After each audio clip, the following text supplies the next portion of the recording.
Hello, everybody, and welcome to Vex Warfield. I am Vex, your host.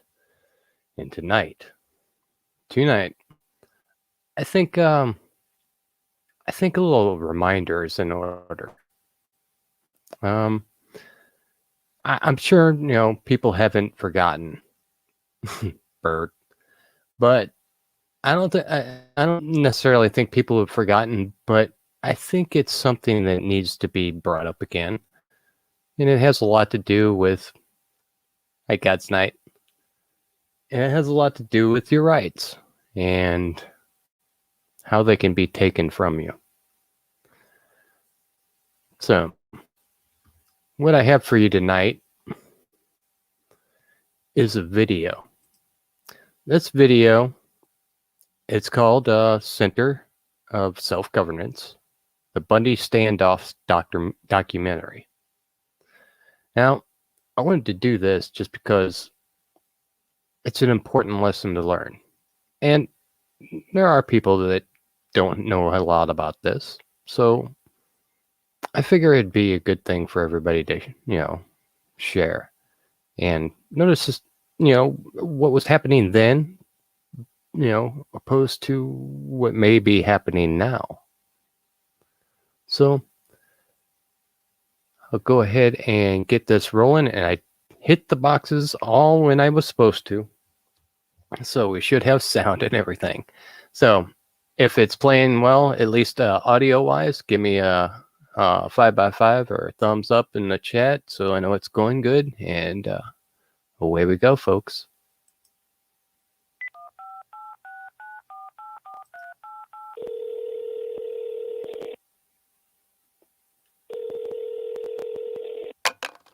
What we wanted to talk to you about today was, we really want to know if we're going to have any type of physical problems with you guys, because we want to avoid that at all costs. I'll tell you the best way to avoid that is to start adhering to the Constitution, recognize that there are rights here that you are violating, and simply do not show up. And all of that will be put to a stop that simply. Okay. And that's the easy way to handle that. Well, I have to be honest, and I have to inform you that that's not an option. So these people who hold themselves out to be patriots are not. They're nothing more than domestic terrorists. This is 1776. No, it's not. That's right. It's a battle for our freedom and liberty across the United States. 3. Yeah, see him walking?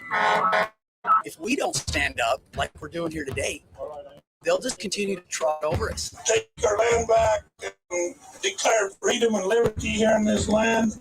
The county sheriff's felt to protect the people, and so we're here as we the people, taking back our rights. County commissioner says Bundy supporters better have funeral plans. This is not the land!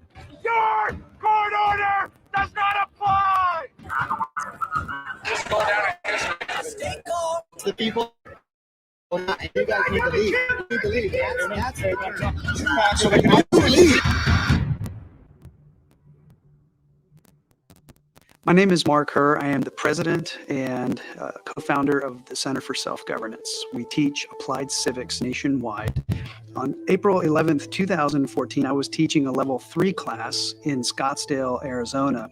And that evening when the class ended, one of my trainees and her son indicated that they were headed to Nevada for some event, some kind of standoff that I didn't know anything about.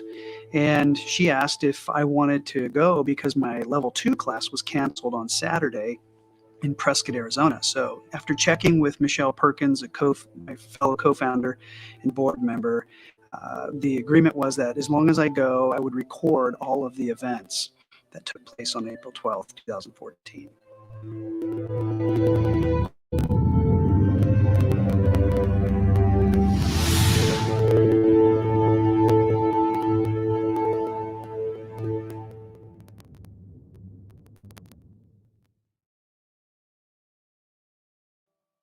So my understanding of what led up to these events is that Cliven Bundy has a ranch full of 350 cattle. He has some sort of conflagration or disagreement with the Bureau of Land Management and the use of what are called public lands in what is the area known as the Virgin River Valley. Clive and Bundy fees for grazing on the land were going up. BLM wanted the fees paid directly, and he was going through his county. The court had to pay so much, and then he wasn't paying, and as a result, the BLM got a court order to seize his cattle so that they could recoup the fines and recoup the grazing fees. Yeah, any reason to be out here? Same as you. Just hanging out? Yeah. Okay. You all know that this is all part of a closure. If you feel like you want to express your First Amendment rights, we have a First Amendment area that's set up for you guys. If you want to go to your First Amendment area, then you're fine by going to the First Amendment area. Okay? For sure. Well, do you know we have a First Amendment right area? Have you guys been out there to it? Okay. Well, that's our First Amendment area, okay? I understand that you guys have strong opinions about what the BLM and Park Service are doing out here, but this is not the place to do it. You have the authority to arrest me, you don't have the authority to take me to jail. You might shoot me, but you really don't have the authority to do that either. I think that the only way you're going to get through some of these people are just put the silver bracelets on them and take them, and then maybe they'll think twice about it. Attorney's office just put out no arrest authority. No arrest authority. So, okay. They don't want us to push it. So even if you scratch them a ticket, they're still going to sit here. No arrest authority is No what arrest. They said cite them. If they refuse to give information, we'll figure out who they are. No arrest. Good info. Can you please leave? I will. I am going to leave. Okay, now, but I can't leave without. Okay, he's a good man. Okay, he's being dealt with. Okay, sir. This is the last time I'm going to ask you. So your first choice is to leave. Okay.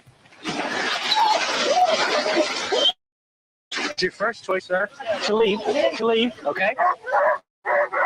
Sir. Sir, leave now. Leave now. Leave now. Leave now, sir. Leave. We're playing this game all day. Leave. Okay? Now. I'm going to drag you out of the car, okay? Here in a second. Leave now.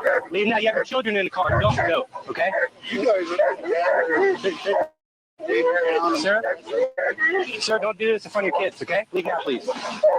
Okay? Baby down. I am leaving. I'm in the process of leaving. Go to the speed limit, okay? Go to the speed limit. They wrestling down, abusing, grind his face into the grass box, handcuffing, and then they transferred him to Henderson, Nevada, and put him in the city jail there overnight, and then picked him up that next day and took him to the federal prison. And he said, then all of a sudden, their attitude changed. They was very nice. They took off the shackles. They went and got him a snack lunch, and they turned him out on the streets of Las Vegas. The BLM shows up with some contracted cowboys, and they began to rustle up all of his cattle. Question as to why there's backhoes and the dump trucks, because there's a claim right now. We're not killing cattle. That's we're not killing cattle. We don't know that. That was the whole reason why. I will tell you right now, we're not killing cattle.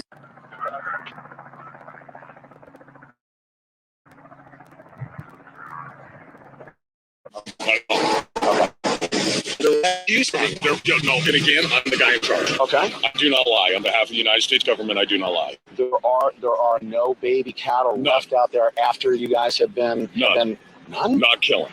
Okay. They're doing every effort that if they separate a calf, they identify it. What if I have proof drop to it the and bring it contrary? in. Well, again, to get every single baby cat that's dead. Oh my goodness! Is that what you're saying? You guys are leaving them out there. No, they're roping. If we gather in an area, the specific area we gather in, anyone that is separated is identified, and they go back and they collect it. Now, if there are baby cats in other areas, that very well could happen. And then they took the remaining cattle and they moved them over to the wash. During the process of rustling the cattle, Ammon Bundy and some of his family got into some altercations with the BLM agents. You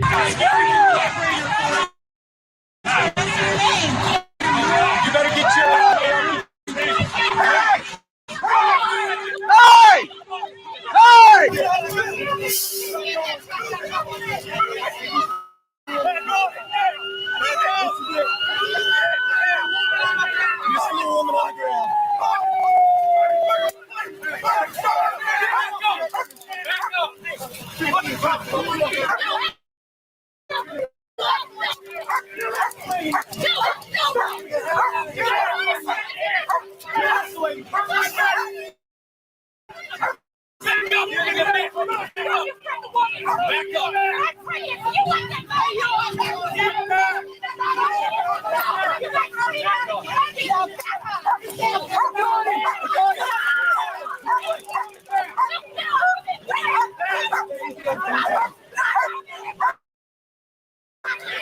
Get everything recorded. Just stand back here. Just stand with me. Stand with me. It's the best thing you can do right here. They're throwing down my. Listen to me. Listen to me. You stay right with me. You stay right with me. They threw down my app. Listen to me. Three times. Listen. I got on video. Right with me. Okay? Huh? You got on video. Who's the aggressor here? Who's the aggressor? Let it go. Let it go. Am I carrying it out? Let it go. Let it go. Let it go. Let it go. So at the point where they came and seized the cows, Cliven took to social media to ask for support, and people began to rally both online and then physically show up at his ranch. And so they set up a kind of a makeshift camp because there was rumors going around that they were going to storm the camp again. The reason I went to Bunker Hill myself was because of the First Amendment. It was the Constitution that drew a lot of us 2 months ago. The BLM had set up an area off to the side of their cattle gather. They had told anybody who wanted to come down and protest what they were doing, they were not allowed out where they were working, out where anybody could see them. They had to go to a First Amendment zone. Well, America is a First Amendment zone. I didn't decide to go down until I saw that they had erected the free speech zones, because everybody saw that video and they knew people were coming to protest. So they put up those free speech zones and they told everybody that they could protest inside those zones. And they were like miles away from the ranch. And then when people weren't inside those zones, they started arresting people. Rumors going on, and we saw some video and stuff like that made us upset what was going on down there, like the First Amendment zones. Right. People getting mistreated, some dogs sick on us, old lady at clothesline. And that was infuriating. And immediately in me, I was like, I gotta get down there.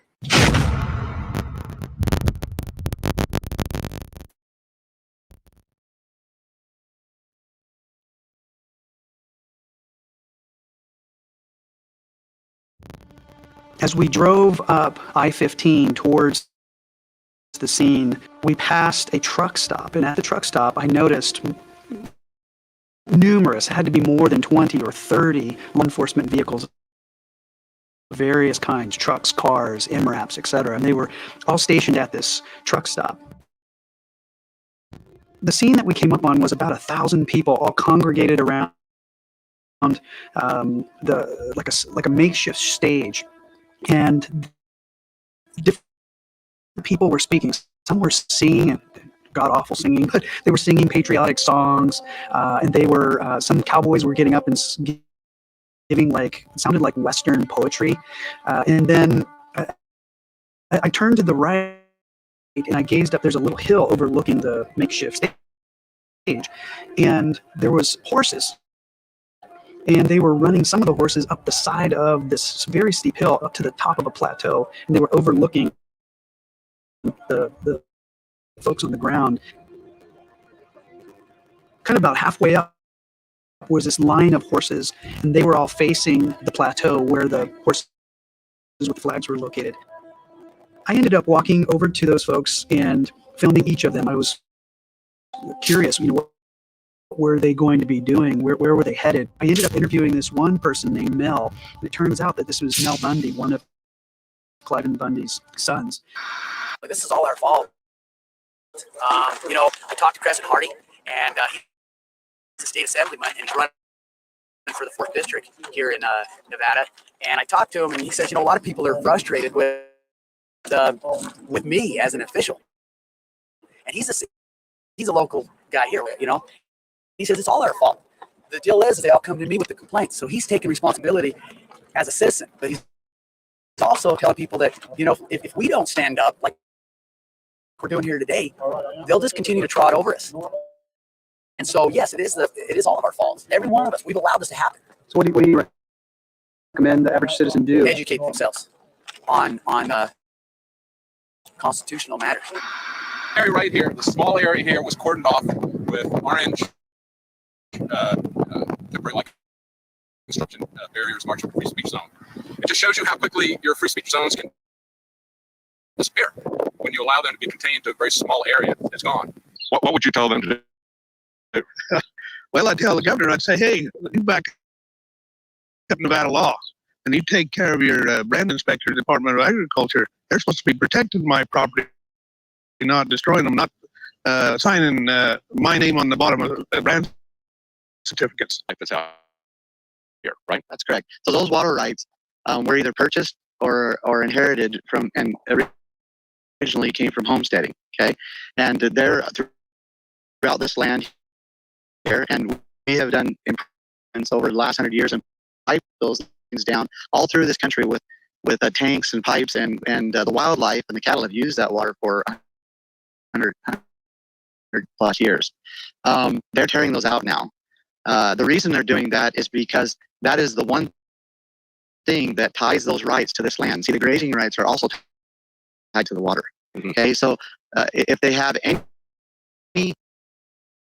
if we have any legal right besides just state taking over its sovereignty, which obviously we want to happen, but it's tied to those waters, and they know that, and that's why when they're tearing these out and they're coming down, that's why one dump truck and a backhoe has 13 armed vehicles on it, because they did not want us to see what was in the back of that, because they are destroying those waters. The sheriff came in the morning to address the crowd and tell them the powers that be had graciously consented to allow the last rancher remaining in business in the area to continue grazing.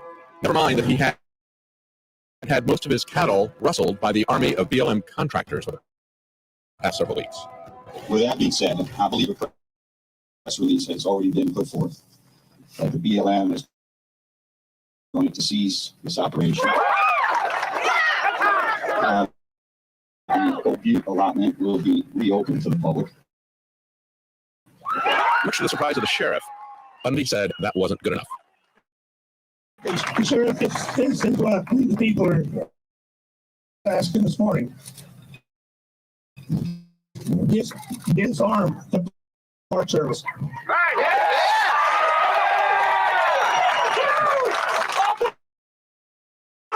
And Red Rock Park and all other parks. The federal government, they have jurisdiction over.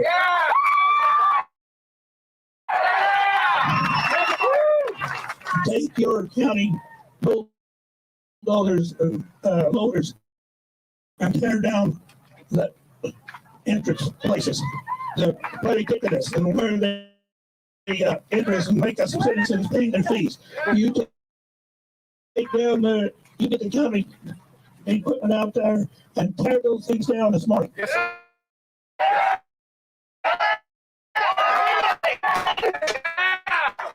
What they wanted was for him to exercise his authority as the only lawful law enforcement in the area and to disarm the BLM agents and contractors who had been pointing their sniper rifles at the protesters and ranchers, confiscate their weapons, tell them to leave the area, and then stack the weapons on stage. Bundy gave him 1 hour to do so. The sheriff had just left just before I got there. The sheriff for Clark County, and Cliven Bundy had asked him to go to the Bureau of Land Management and ask them to disarm, because they were going to go after 60 minutes and retrieve all of his cows from a corral somewhere out on I-15. And so now this became a lot more serious because they were in a deadline, but I thought they were just having a rally or something. They had a deadline. And about 9:30 a.m., Cliven Bundy says to the crowd, "It doesn't look like we have a sheriff here." And then he goes on, he says, "The governor of Nevada has instructed all the cows to be moved to California." And so now I'm like, okay, this is extremely serious, because now they've gone from rallying and patriotic songs and poetry to the end of this deadline, and they are now going to move this body politic, this body of people, to another location.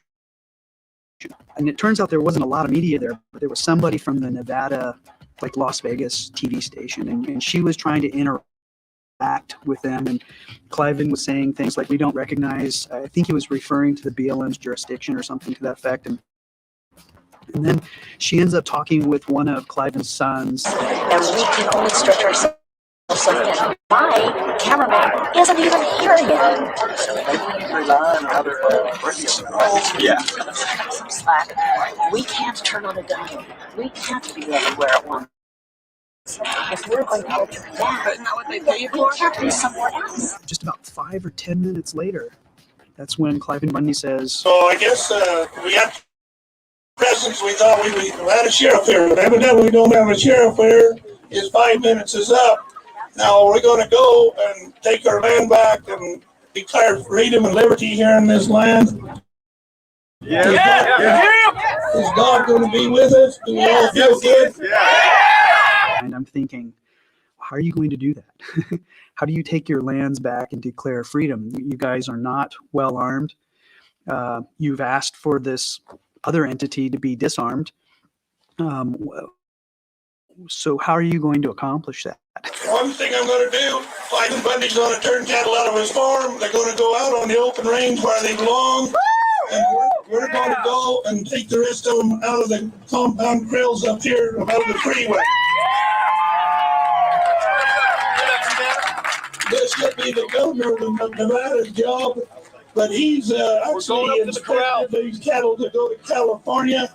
So if they haven't went to California yet, let's go get those cattle, and all we gotta do is open the gate. That's it. And let them back down on the river, and they're home. That's it. As soon as he says that, everyone starts moving. I was there from 8:30 to 9. I was like, where are they going?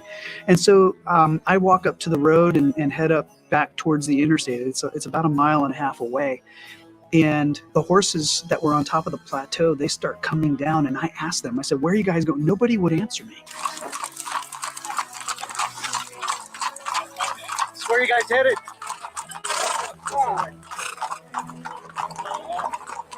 No one would tell me where they were going. And then they turned up this dirt road. It looks like they're headed toward the east, toward Utah. And none of the car and none of the people on foot are following them. They're all getting into their vehicles, and they start driving away. So I turn to one of the cars. It's like the 6th car in the convoy. And I'm like, hey, can I hop on? And they're like, yeah, of course. Here I am, this total stranger, hopping in this back of this truck with these people.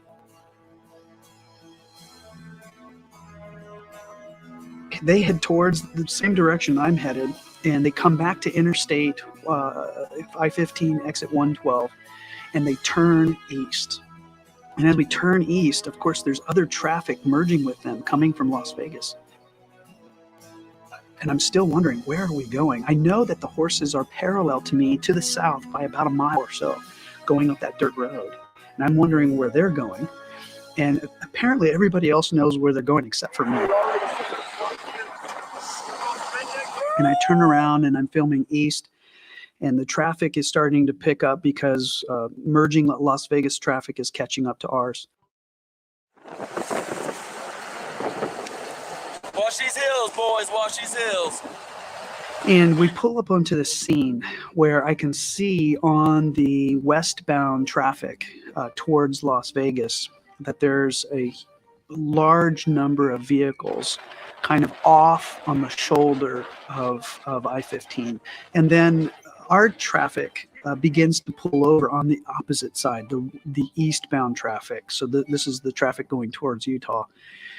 And everyone starts getting out of their vehicles. And anyone who was at the Bundy rally, they're all pulling into this side area, and it creates quite a traffic jam. I go to the middle of the median and start recording because on the other side, I noticed that there's some kind of government vehicles and some kind of agents or officials who are controlling government. And then on the Bundy side of the interstate, they're all collecting, and there's like a traffic pattern, and you can tell that there's a traffic jam starting to build up. Now, at this point, there's nobody, no law enforcement kind of government vehicles or anything of the nature in the middle of the median separating the two gatherings, except for, I think, a Channel 8 Nevada News truck. And I don't know about what time, but you could see in the distance that whole contingent of law enforcement vehicles that I saw at the truck stop pulling up in a huge convoy, and they pull into the median between the two entities, what I perceived as maybe the federal government agents, I'm not sure at the time, and then the Bundy people in all of their vehicles and rally supporters on this side, and then the Las Vegas Police Department pulls into the middle. It's tyranny, guys. I noticed that they formed into what's called a serpentine defensive position. And a serpentine defensive position essentially is a triangle. And the way it's organized is it's defending the other side of I-15, and it's designed to split the Bundy forces if they were to decide to cross the median. This is a no-fly zone, but they do have their own planes. There's a plane up there. Okay, this is a situation that's developing outside the Bundy Ranch. We've got people who are walking out here on the range, and we're going to follow them.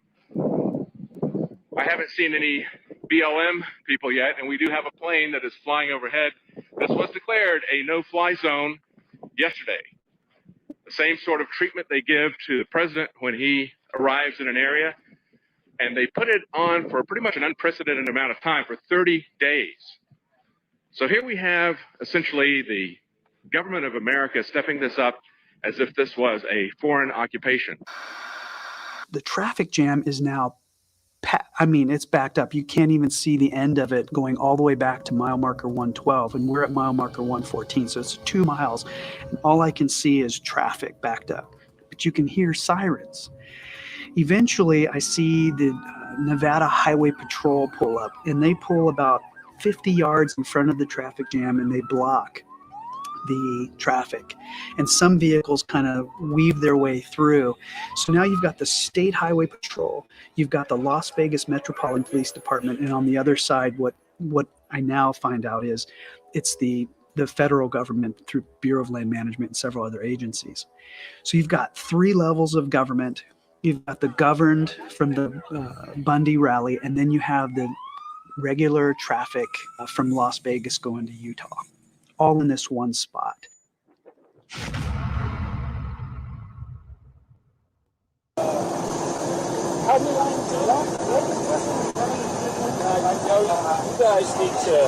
guys need to, I think people can do, we're going to have you back up. So.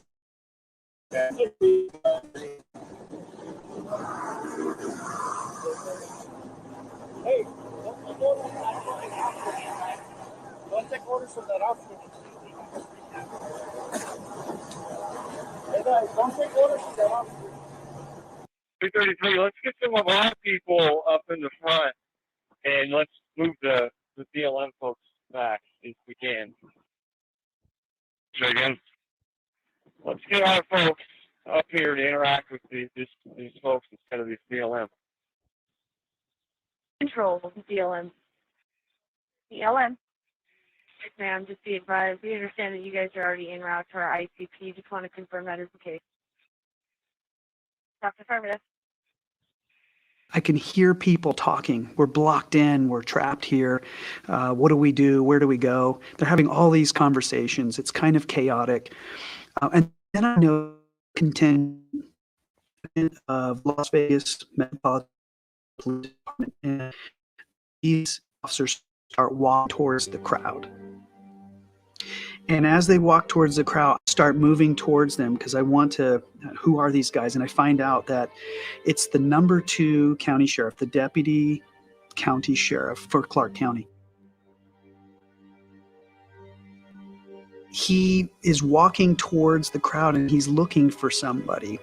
And I hear a little bit of them saying Bundy brothers, Clive and Bundy, that kind of thing. So I assume they're going to look for one of the Bundys. They end up finding Dave Bundy, one of Clive and Bundy's.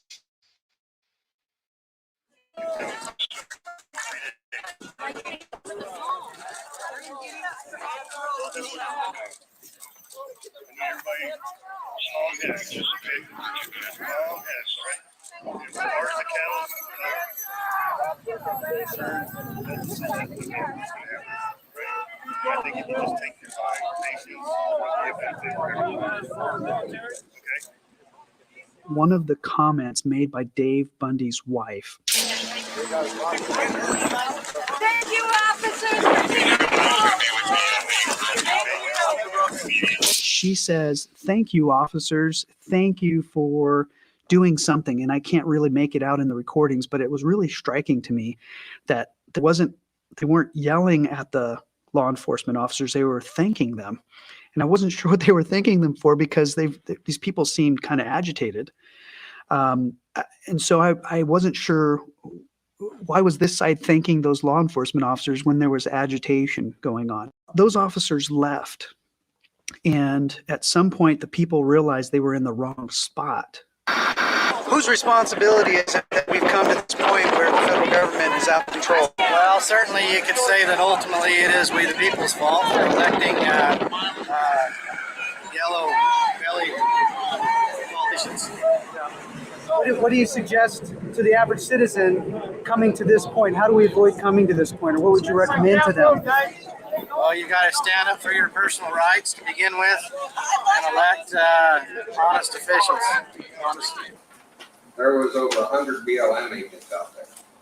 There was SWAT teams, there was Park Service, and there was Clark County Sheriff's Department, Metro. Everything was still calm for quite a while. And then all of a sudden, a woman runs down the road screaming, "They're getting ready to shoot Americans. We need help at the wash. They're pointing guns at Americans." And that's basically what led to the entire standoff. People started running eastbound towards Utah. So I just started running with them. Where are they going? And they run about a quarter of the mile. And people started gathering underneath the bridge. And I'm standing on top of this bridge. And so you can imagine it's got the concrete barriers on either side. And there's a very small shoulder. And I'm looking to the my north, and I can see the other westbound lane of I-15. And there's a gate underneath this like wash. And behind it are a whole bunch of these government vehicles. And people behind it, they're all tacked out they've got their assault rifles, they've got their web gear on, they've got their assault helmets, and they've got special shields. And I mean, they just look like they're ready for war. Not backing down. All that stuff they said over there is bullshit. Yeah, they're not. Yeah, they claim we didn't see anything before we got here. They claim that they pulled guns on us. This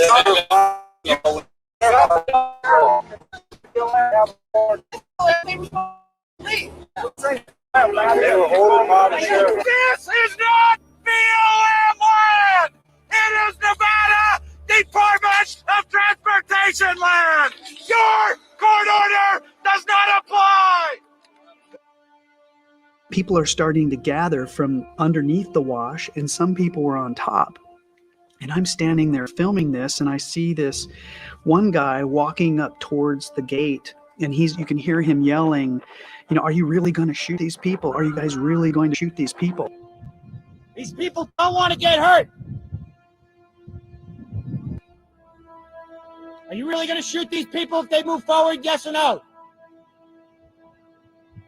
Sir, we can't hear your announcement that far away.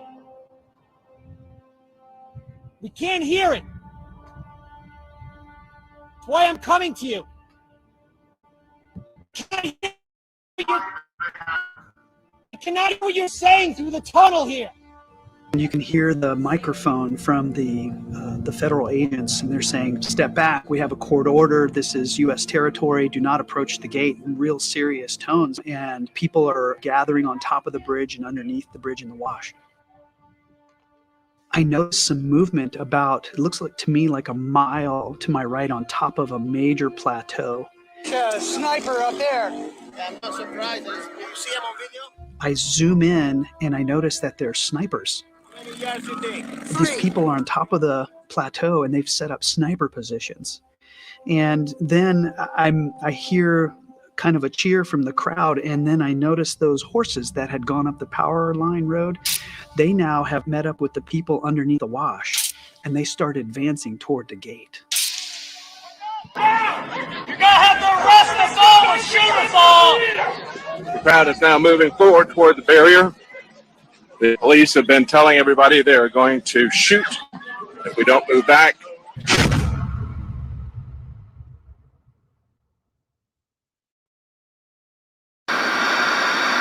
Word had not yet reached the hundreds of protesters who were blocking traffic to Interstate 15. The battle was over. There's protesters out there blocking the highway right now. Are they aware that the deal has been made? I don't know. No, I don't think they know. The deals are just coming through to me just within the last few minutes. People are moving forward with their hands in the air, holding flags with both hands in the air. It's a mixture of people on foot, as you can see, people on foot and cowboys.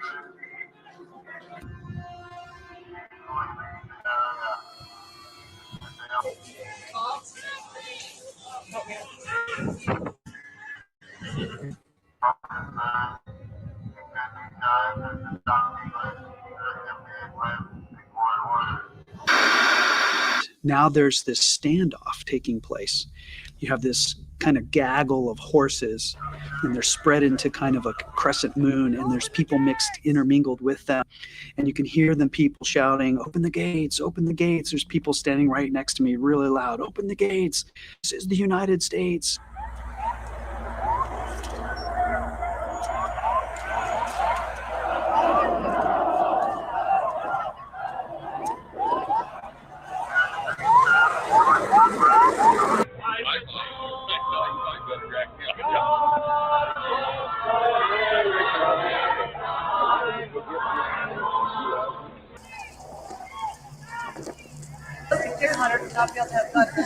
I started to notice now a couple of people trickling in on the Bundy rally side of the gate, a couple of people with long weapons. And now I'm extremely concerned because one of them is standing right next to me. He pointed his weapon through a crack in the concrete barriers down towards the government officials. And there's this lady with her daughter standing next to him. And on top of the plateau and down below, they had snipers, and their weapons were pointed at our direction. And so I pointed to the lady toward this person with his weapon, and she noticed it and immediately got away. And so now you had on their side, their weapons pointed up at the Bundy folks, and now you had somebody on their side with his weapon pointed at them. If a car backfired, if someone broke a glass, or what if he decided to just go ahead and start shooting? What if the law enforcement agents decided they were going to see him as a threat and start shooting? The majority of those people, I mean the super majority of those people in the wash were unarmed, and they had nowhere to go because if you turned to the left or the right, there was embankments. The only way they had to retreat was to go south. It would have been a massacre. And so I'm super concerned now for not just my safety, but even the people's safety down there, the cars that were driving by on the interstate. And I looked over the barrier and I noticed now somebody walking up toward the gate and they're having a conversation. To find a peaceful resolution to this. Don't escalate it down here. Allow me time to talk upstairs with Metro. All right, push these people back up off the gate. Push them back up off the gate. We're going to work to release these cattle. Listen to me. No. You understand. I understand that what you're doing, and you will get that time. Okay. But we're not playing here. And I know, I get that. Can we push them back up off the gate for right now? Let me work with you and you. I'll allow you two to come in with me. We're not going in there. We're staying right here. No, you got my word that no one's taking you in custody. If you want to stay there, that's great. They're getting your dad up top. Do your thing. No, they're getting your dad And we'll make sure that we're here as a president. Help. Listen. You are on the data strip. And it is time. No, the time is now. We're doing that. No, the But time you need is to push now. these people back so they can do safe. Push them back so they can do safe. Leave. Say it. Let's go back a little bit forward. What are they saying? Right there, that gives us plenty of space, 30 minutes to work. I just got to push them back. Come on, Whoever's in charge. But I can't disengage all these people if those people are that close. You get that? So I got to push them back so it's safety, it's peaceful.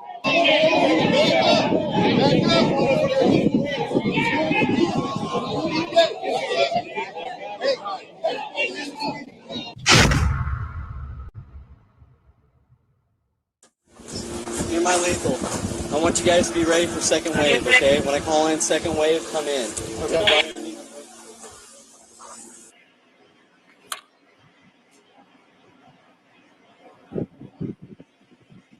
You want me to switch out with my rifle? Yeah, switch out with the rifle. You're almost going to set the forces. Percussion, because the percussion. Are you people stupid or what? Just let them do this, you know? Just. Fat dude, right behind the tree. He's got a long gun. You come find me, you're gonna have hell to pay. Interesting tactic. If it works, he's a genius. If not, we're gonna.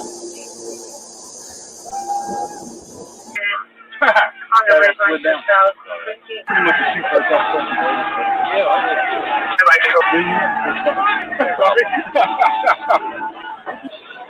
Got it. There's no gun there. No gun. No gun. He's just holding his back. He's standing like a sissy. You must not be married.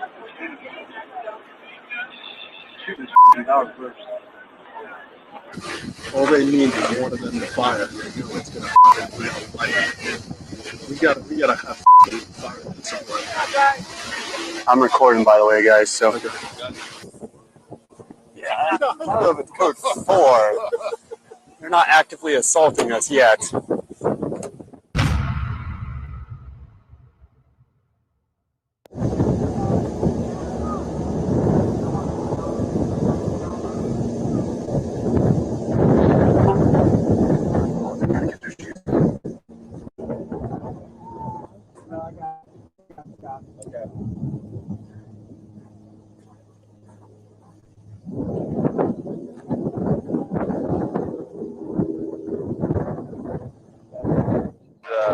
Up there with Mark McEwen, and we're getting the final approval for you guys to come in here, or with some organization, and we'll go up, we'll get the cattle, and we'll drive them out. So we're gonna be here. I know. I'm good. I don't have a problem with that. I appreciate you. No worries. So I just wanted to come down here and at least let you know, hey, we're working on it. Would you stay here? Yeah. Okay. Yeah, we'll stay here. So Ryan's gonna come down with Mark, and then Ryan will explain everything to you again. And then what we need to do is develop a plan and what? Good. All right. All right.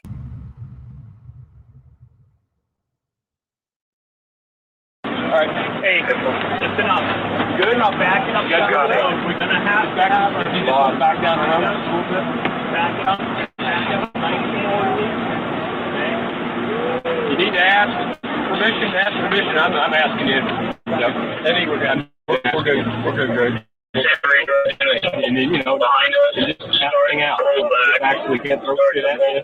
And then, you know, I don't think anybody will shoot at you or anything. So, you good with that? Yep. Okay.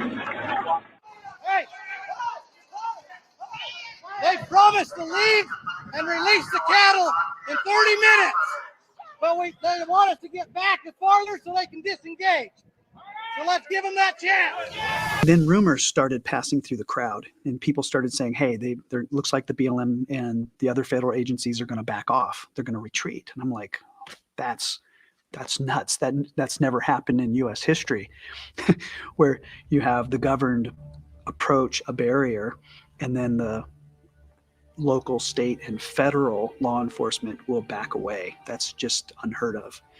And so I decided at that point, as I watched a deputy sheriff and his, apparently his bodyguard, I'm not sure, but someone coming with him, he came into the mix, and I realized, okay, this is genuine. Now you have local law enforcement and I'm not sure about state, but federal law enforcement now in the negotiation process. So things are going to calm down. We're going to have some safety. That's when I decided to go down into the wash myself. And I began to film what was going on amongst the crowd, as well as trying to get footage of what was happening with the law enforcement official. Arguments and back up. Just give them space in hopes that they'll disperse. 103, 102. No. All right, about 20 minutes. Let's see if we can get those guys out of here in the next 20 minutes. Okay. 103, 102. Go. All right, do you know why they're not rolling yet? If Stan got an idea? I gave him the 20 minutes 15 ago, and he went down your direction, so he's down there somewhere. All right, I told Sal that we were bringing the Cowboys up at 2 o'clock. All right, I'm going to go try to find Dan real quick then. It's going to take them 30 minutes to get all these vehicles rolling, so they got to start rolling now. Respect your authorities, county.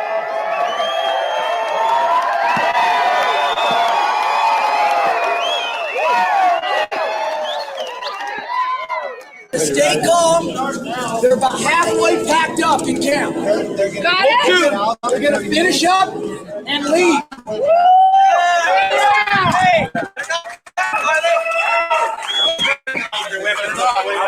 You can hear somebody ironically say, "They're not coming back, are they?" And Mel kind of says, "No, but let's just stay calm and wait." So now everyone's just kind of standing around waiting. And I end up filming the law enforcement officials from the local government going back and forth between the federal officials and this gaggle of governed. And you could see that now government was functioning differently than it was on top of the interstate and differently than it was in this armed standoff. Things had changed. Sometime later, you can see Mel coordinating with one of his brothers, Ammon Bundy, just what to do next. And then eventually Ryan Bundy shows up. And during that time, it seems like the people who were coordinating the Bundy horses were telling the people to back off the sides of the wash, move back to certain places. And so they began to organize. It seemed to be in preparation for getting their cows. All of a sudden, people started cheering, and the cowboys and their horses were making their horses do a little turn and waving their flags and things. And I turned to the right, and I saw for the first time in my life federal agents retreating in an official retreat. This isn't okay, we're leaving now. No, this is an official retreat, which means they still perceive anyone on this side of the fence as a threat.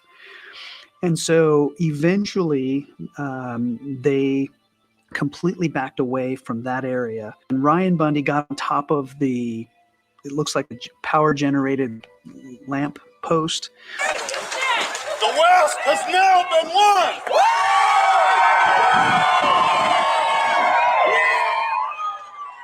The West has now been won.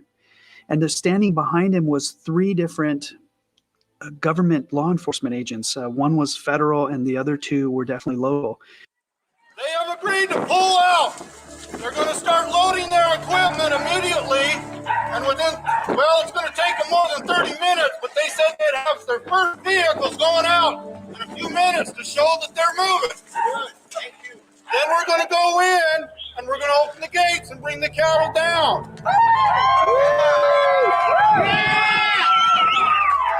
Bring the cattle down. Okay. When that happens, we're going to take the horse up and bring it down to the bridge. The bridge to scoop the cattle coming under here. I want everybody on foot below the bridge along both sides of the wash and stay wide. You're welcome to go all the way to the river, along the river, all the way to the ranch.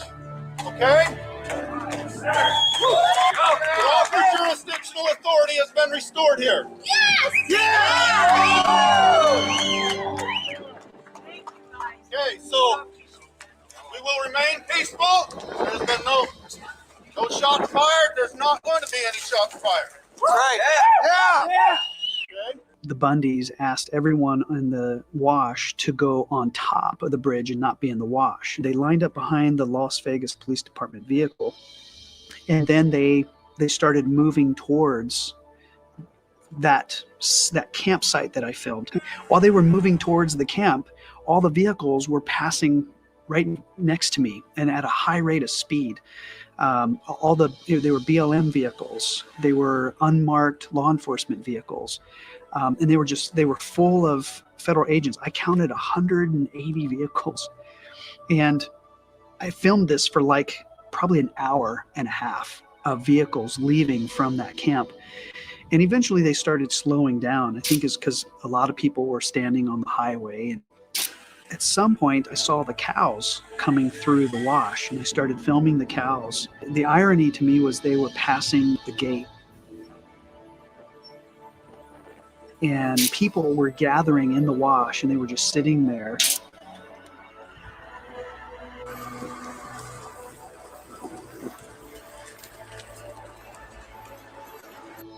The striking thing to me was nobody was screaming anymore. No one was yelling. Everyone was really quiet, just sitting around watching cows. It's just not, that's not my background in farming or agriculture. And so I started filming them watching cows.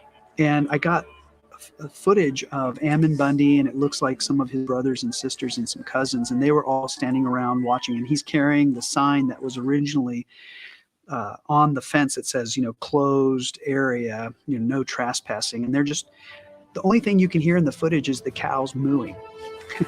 It's such a stark contrast between the armed standoff where people were shouting and you could hear this megaphone. And now everyone's just sitting around watching cows running towards the Virgin River Valley.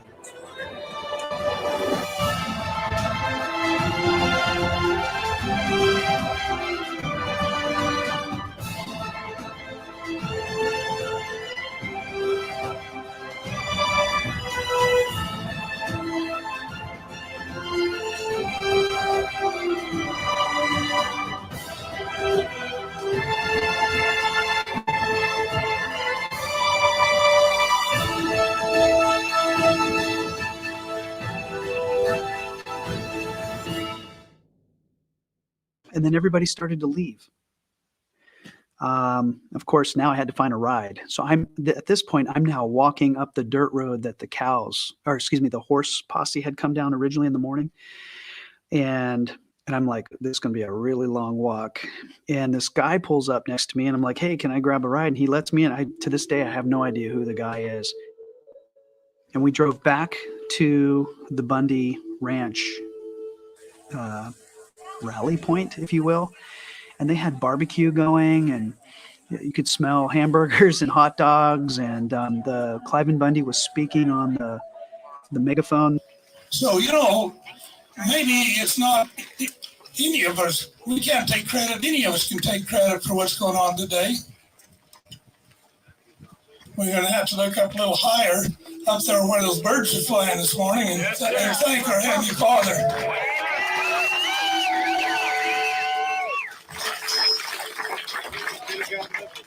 We want you to stay around, and we got to start a group as a family. But remember, this is we the people thing. We're going to try to get you some food here, and let's spend the evening and enjoy it, and let's picnic a little bit. And if we got some entertainment, some music, everything volunteer, and let's enjoy. Let's stay here until dark. And if we're not sure that we got all these cattle. We know the sheriff didn't do his duty today, and we got a lot of work to do. Then Mel Bundy's wife gets up to speak, and it's one of the most dynamic speeches I've ever heard. And I don't cry. Ask anyone in my family, but when we were on that mountain today, and we got to the top of the mountain and we prayed. And my brother-in-law gave the prayer, and he asked that we be protected and that our forefathers would be there to defend our constitutional rights.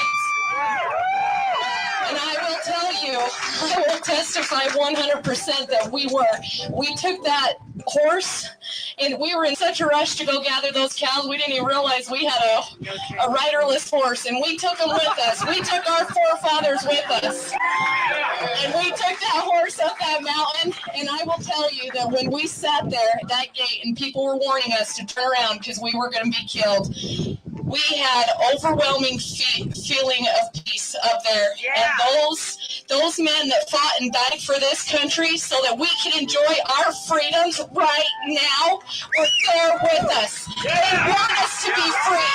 And they appreciated that we all stood and fought and took our lands back. And I don't want any of you, I backed this thing off that mountain, and I want you to look at it and remember the sacrifices that we made. Never let this happen again. Never let our lands be littered with this garbage again. And don't you forget the emotions here this week. And remember our Constitution and all those men that died for us so that we could be here right now. And she held up the sign that was on the fence. She says, and don't let this garbage ever litter our lands again. And remember our Constitution and all the men who died for it. And then the crowd, the rally people really cheered one more time. And then the rest of the time was people just sitting around like a picnic or something. And then for me, I had to get back because I had to teach more Center for Self-Governance classes. Bundy said talks with Sheriff Gillespie fell short, and that it was Bundy's team of supporters who rounded up the cattle to take back to his property. The state disagreed, saying they negotiated a deal to give back the herd. I'm not the hero. Those citizens that went up there and did the work and suffered whatever suffering they've been through, they're the heroes of America, not Clive and Bundy. Our county sheriff, as Lauren Rosella mentioned, Doug Gillespie, played a key role in brokering the deal between the Bundy family and the BLM. In fact, he's been working on this behind the scenes for years now. Before protesters stormed the freeway, Gillespie worked to publicly negotiate with the Bundy family in front of his supporters. This morning, he told them as he addressed Bundy that the two would work together to find a solution. And Governor Bundy Standoff weighed in on all of this by issuing a statement. It reads in part, given the circumstances, today's outcome is the best we could have hoped for. I appreciate that the BLM was willing to listen to the concerns of the people of Nevada.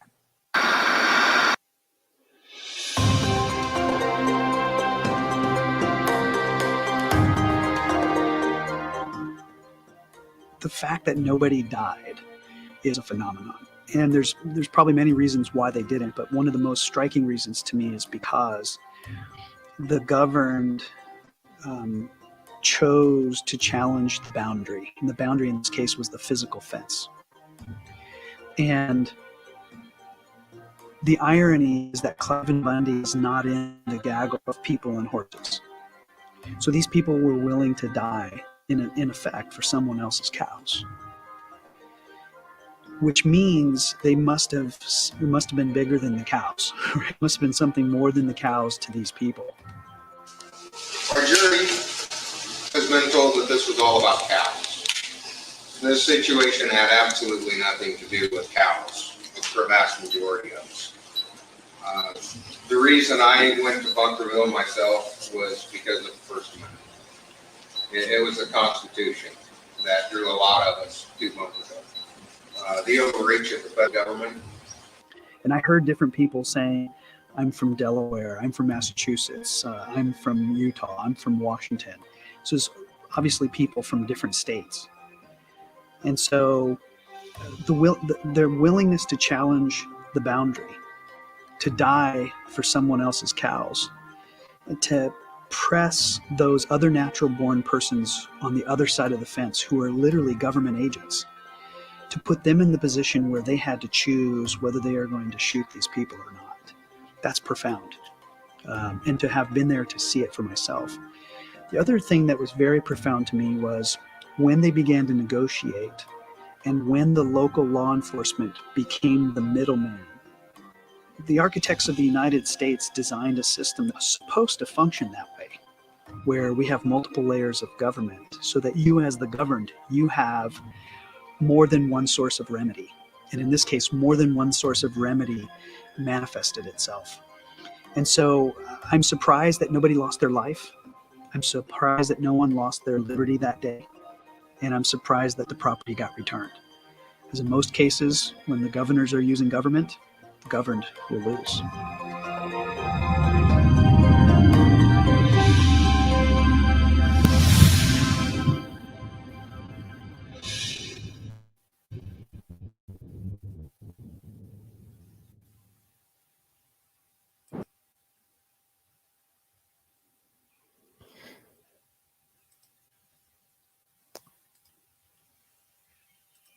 Now, we all know this has been happening almost on a constant basis.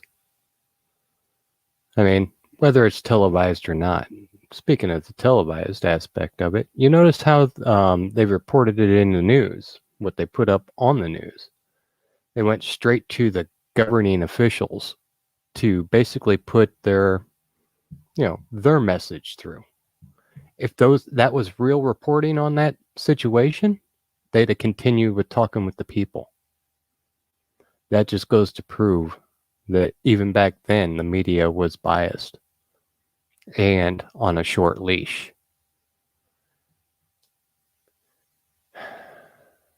I can't emphasize enough how much everyone needs to solidify in their counties and in their states. Know your neighbors. Know how they think about things. Get to know them. Because the people around you are going to be the ones you're going to need to count on.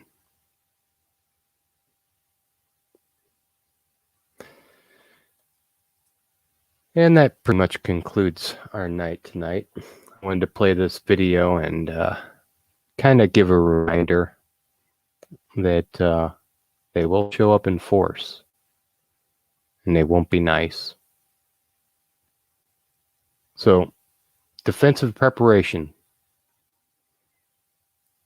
Part of that is talking to everybody around you, making sure you know people understand the law or lawfulness of situations. The Constitution, the Bill of Rights, all of it. People don't know this. You don't have to drop it on them all at once. But those of us who know, I encourage to teach. And with that, I yield. And I'll bid you all and sweet dreams.